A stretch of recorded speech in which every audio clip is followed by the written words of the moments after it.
If you are a fan of Yellowstone and all the other famous Paramount shows like Landman, Lioness, and Tulsa King, then what you are about to hear will really shock you.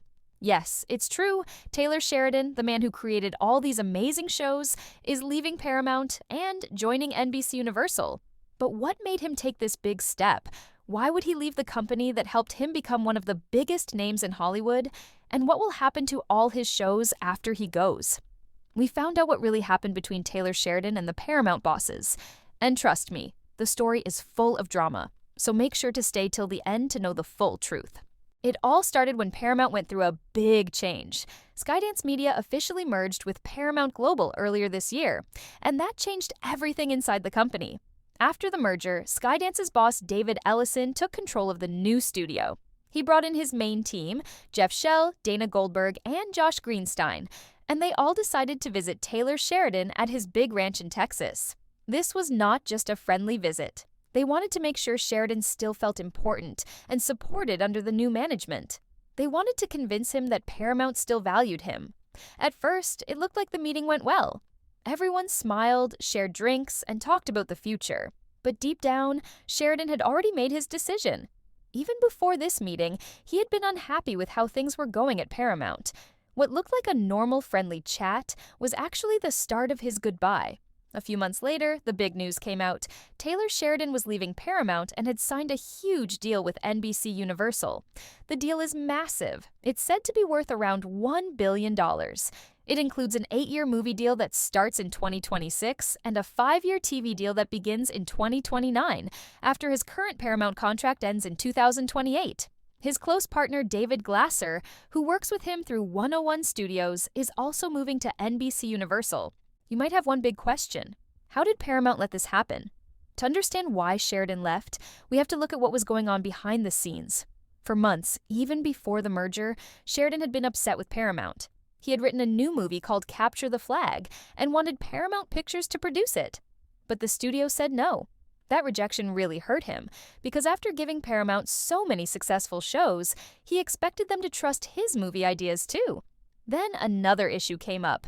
Warner Brothers CEO David Zaslav offered to produce one of Sheridan's older action scripts called FAST. Paramount didn't like that and tried to stop it. They said they would only allow it if they got half the profits.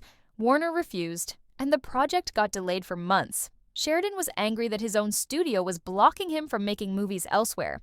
To make it worse, one of his 1923 actors, Brandon Sklenar, later got cast in that Warner Brothers movie. That felt like salt in the wound. Another big moment that frustrated him was with Nicole Kidman. Sheridan had cast her in his Paramount Plus series, Special Ops Lioness. But one evening at dinner, Kidman told him that she had already signed up for another Paramount Plus project called Discretion. Sheridan had no idea about it. Nobody from the studio had informed him. That caused major scheduling problems for Lioness. Sheridan felt that Paramount didn't respect him enough to keep him updated. On top of all that, the studio had started complaining about how much money his shows were costing. Lioness alone reportedly cost around $20 million per episode. Paramount's new bosses thought that was too expensive. But for Sheridan, quality always comes first. He never cared about cost if it meant getting the story right. When the executives tried to limit his freedom, it made him feel trapped. So when the new Skydance Paramount bosses arrived at his ranch in Texas, Sheridan was already tired and frustrated. The visit was meant to calm him down, but it actually made things worse. Instead of coming with a small group, the executives brought a big team of people, making it feel more like a business meeting than a personal talk. Sheridan, who likes quiet and simple conversations, felt they were not being real with him. Some people said his producer David Glasser might have arranged the big group, but others think Paramount should have been more careful. One insider even said, if they had just sent 3 people, David Ellison and 2 others, it would have meant more to Taylor. While Paramount was trying to impress him with fancy plans and numbers, NBC Universal's boss Donna Langley took a totally different approach. She didn't send a team or make big promises. She met with Sheridan one-on-one, quietly, and listened to what he wanted. She didn't push or pressure him. She told him NBC Universal could give him full creative freedom, the ability to make whatever he wanted, whenever he wanted. That's all he ever wanted to hear. Few days after Taylor Sheridan took the NBC deal, Meanwhile, at Paramount, there was already tension building between him and the new boss, David Ellison. Ellison is known for being hands-on and business-minded, while Sheridan is a free-spirited artist who likes doing things his own way. Insiders said that the company wasn't big enough for both of them. Both men are powerful, both confident, and neither likes being told no. In the end, some people think Paramount didn't even try very hard to keep Sheridan. They never made a new official offer to him after the merger.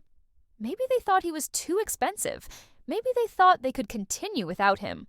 Or maybe they were just tired of fighting with him over budgets and schedules. Whatever the reason, they let him walk away. And NBC Universal won big.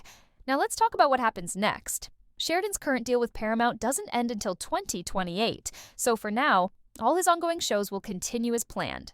That includes Mayor of Kingstown, Landman, Lioness, Tulsa King, and the upcoming Yellowstone spinoffs about Beth and Rip, and another called The Madison. He's also doing new CBS shows like Why, Marshalls, and The Road. All of these are safe, at least until his contract runs out.